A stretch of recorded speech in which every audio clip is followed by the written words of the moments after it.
Hey everybody, it's July 24th, 2024. Welcome to Twin Oaks Family Farm in rural southeast Ohio, USA. So it is a chick move-in day, but I haven't got the word that the chicks are here yet. So I'm actually going into the meat bird production barn to see the setup. I work a part-time job off the farm in the evenings, 4 nights a week. So I wasn't here when my husband and sons did the chick setup for their brooder space in the meat bird barn. So it's kind of a reveal for me, and I'm sharing it with you, getting to see what they set up. Also going to fill up waters for our chicks. So these are all of our baby feeder and water supplies. They were cleaned and sanitized yesterday. And when I say clean and sanitized, I mean really just a simple, straightforward process for us. Cleaned with soap and water, sanitized with vinegar, fresh air, and sunlight. So, but you can see actually they were put in here dry, or just having been rinsed off and to air dry. But then all the trays have filled up with water. We got much needed rain last night, so I will dump out all these feeder trays. Let them dry in the sun, give them opportunity to be good and dry before we dump feed into those for the chicks. But we don't put feed in right away when they move in. We actually let the chicks settle in for about an hour up to a couple of hours to mitigate the stress from travel, from being hauled. And then we put feed down for them. And that is perfectly fine for them. They're okay with that, but the critical nutrient that we need to have on the floor for them when they do move in is water. So of course our 1 gallon water reservoirs, the water goes in there and you keep it upside down and you put the tray on, and then you flip it right side up, and then that's how it works. So we have about 20 of those. We will use them all. So after we see what the barn looks like, we'll see if we need to make any adjustments, and then I'll fill waters. So we're gonna go in the barn here. So we have to kind of get our doorway open. So, all right, so let's see what we've got. So this is like turnkey ready. Okay, this is like turnkey ready for 425 chicks, Cornish Rock Cross meat chickens, to move in today. And they are in production for meat, and we'll have them here 35 days. And then they'll go to a USDA inspected processor. So a 5-week production cycle for Cornish Rock Cross meat chickens to be raised start to finish, hatch to harvest, flock to fork for poultry. Okay, so first thing is we always have all the feed on hand for our meat birds that we're going to use start to finish. So in this case, to raise 400 chickens for meat, the Cornish Rock Cross meat chickens, we want 4,000 pounds of feed. So there's 80 50-pound bags of feed there. That's 2 pallets worth of feed. Okay, and so we're going into a space that's a total floor space of 30 foot by 30 foot. We only need to utilize a small portion of that for actually starting chicks. On the floor space, we have some fans running at floor level, so that's accomplishing several things for us.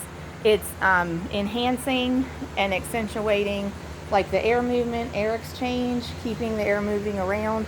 It's also keeping the bedding here drying out. So we've just had birds on this floor space, and we finished 419 Cornish Rock Cross meat chickens in 41 days, and they left Monday morning, and this is a Wednesday. Okay, so by the time 400 or 420 some birds finishes production, they'll use all this floor space from this short wall back to the back wall, and from the north side to the south side. So it's about 30 foot north to south and about 25 foot east to west. Okay, so 400 some birds that finish will need it all. Okay, but 400 some birds that start are only going to utilize this small portion for probably about the first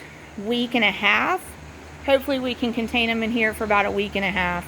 And then we'll be able to, what we'll actually do is this short wall that's central, we'll just take it away.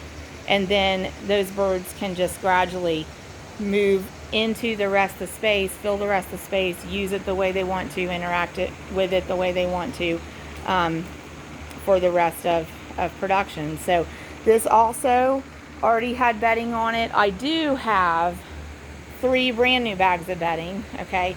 So I'm actually going to also put those down in here. This, the bedding is fine for the birds that are moving in.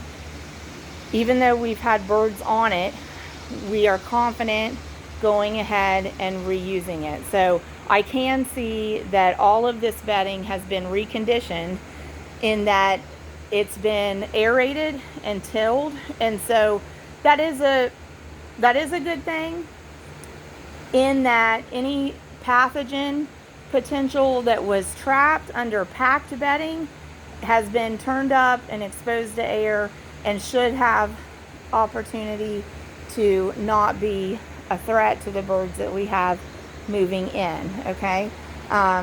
So we're going to want to still put down some fresh bedding though here, because like we're down into the actual floor material in this building is limestone screenings, and so we'll want to cover that because it's absorbent, but it's not absorbent in the sense that we need for baby chicks, where it's going to absorb the moisture and keep a nice dry layer on top, okay? So, but this looks really good. But like I said, as far as the fans running right now, that's the reason for that, you know, helping to aerate this bedding, condition it, helping to keep the air moving around. But when the chicks move in here, I can leave the fans running on that side, but we probably will not have the fans running on this side because baby chicks need an ambient temperature of about 95 degrees Fahrenheit, okay? So even if we have a day like 85 degrees Fahrenheit, we don't want all that extra added moving air on those chicks. And you kind of have to evaluate that in your own space too, and according to the age and stage of your birds and according to airflow throughout your building. Now, right at the moment, it's a little dark in this building. We prefer it a little brighter. So we have an overhead light there. I'm going to go ahead and turn it on and just have it on. Okay, so it brightens it up a good bit in here for me. We do have the heat lamps still here, and so you can see these are on S-hooks suspended on these chains that are secured into the ceiling system, so I can lower those very easily. We anticipate using the heat lamps, even though it's summer, rural Southeast Ohio, USA. We do anticipate using the heat lamps in the beginning with the chicks to brood them at least overnight.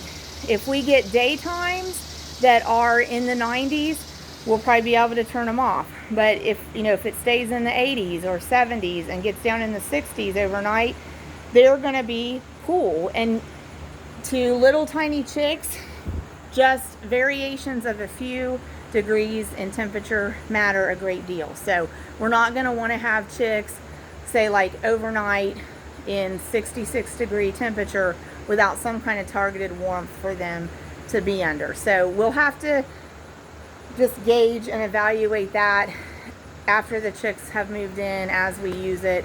When I would move the chicks in, I'll have the fans over there turned off, and we'll probably during the daytime it's going to be warm, so probably going to try moving them in without the lamps turned on. We'll see how they interact in the space, and if it looks like they're huddling up together and showing indicators that they're cool, we'll turn the heat lamps on for them. But we would anticipate using all of those heat lamps for that number of chicks. There's 12 heat lamps there. That's not the only place in the building that we're able to put them. We don't have to put them there. We can position lamps there. We can position lamps really central. But that's where we had them set up for the previous flock, so we've left them there.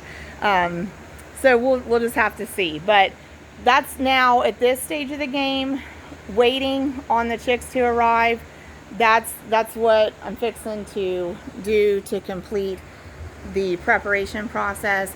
We've had the hatch date planned since probably December 2023 or January of 2024. It's been established for a while, so we know that their hatch day is July 24th, 2024. They may have hatched overnight sometime. They may be in the mail right now. They get shipped here. They're coming from Mount Healthy Hatchery around Cincinnati, Ohio, and coming to Southeast Ohio to be moved in here. They could be in boxes of 68. They could be in boxes of 100. I don't really know what to expect, so we're just on standby for when we get a call that they're here, and we'll pick them up local, move them in. And that process involves taking each one out of the box by hand, dipping its beak in water, establishing that it imprints on where to get water, and releasing it into that brooder space area so that it can interact with the space and get settled. And then just making sure that we try to get an initial count also on how many we move in. So like I said, at this point, it's just finishing the steps to get ready. So we'll put down the bags of bedding that we have. We'll position under where those heat lamps are, and that'll be plenty. The waters that I showed you outside, I'll get those filled up. Our water spigot's back there. I'm actually gonna fill these 2 buckets with water, and I'll take each of those single gallon reservoirs, dunk it down in, let it fill, put the base on it, and then turn it right side up. And I'll put little wood risers inside there, and probably position the water in a row right down the middle between where the lamps are suspended. So we'll get the bedding down, have the water in, and when we get the call the chicks are here, turn the fans off, and then the main order of the day is get those chicks moved in here. And these crates are fine for completing this short wall. These are actually our transport crates, and we repurpose them as needed. If you do something like this that has any kind of holes in it, you just need to make sure that the chicks can't get through the size of hole that's there. These holes are small enough they can't get through those. But like, for example, if we had the crate sitting the other way, I know that I've had baby chicks be able to get through this size hole. So this is okay. And then like the doorway, the lid right there on the top of this crate, we make sure that's closed because the chicks will hop in and out of there. But this is acceptable for use as a temporary short wall in our temporary brooder space. And then that's what we love about this building. We know that it's sized for about 450 birds. So any size flock under that, we can set up a brooder space, a temporary brooder space, use it while we need it, and then as the birds grow, just take away the confinement and let the birds have all the space they need. And what that does for us with raising Cornish rock cross meat chickens is it means we don't have to handle the birds to move them like from one place, one location or one building to another site, because they're already here in their grow and finish space.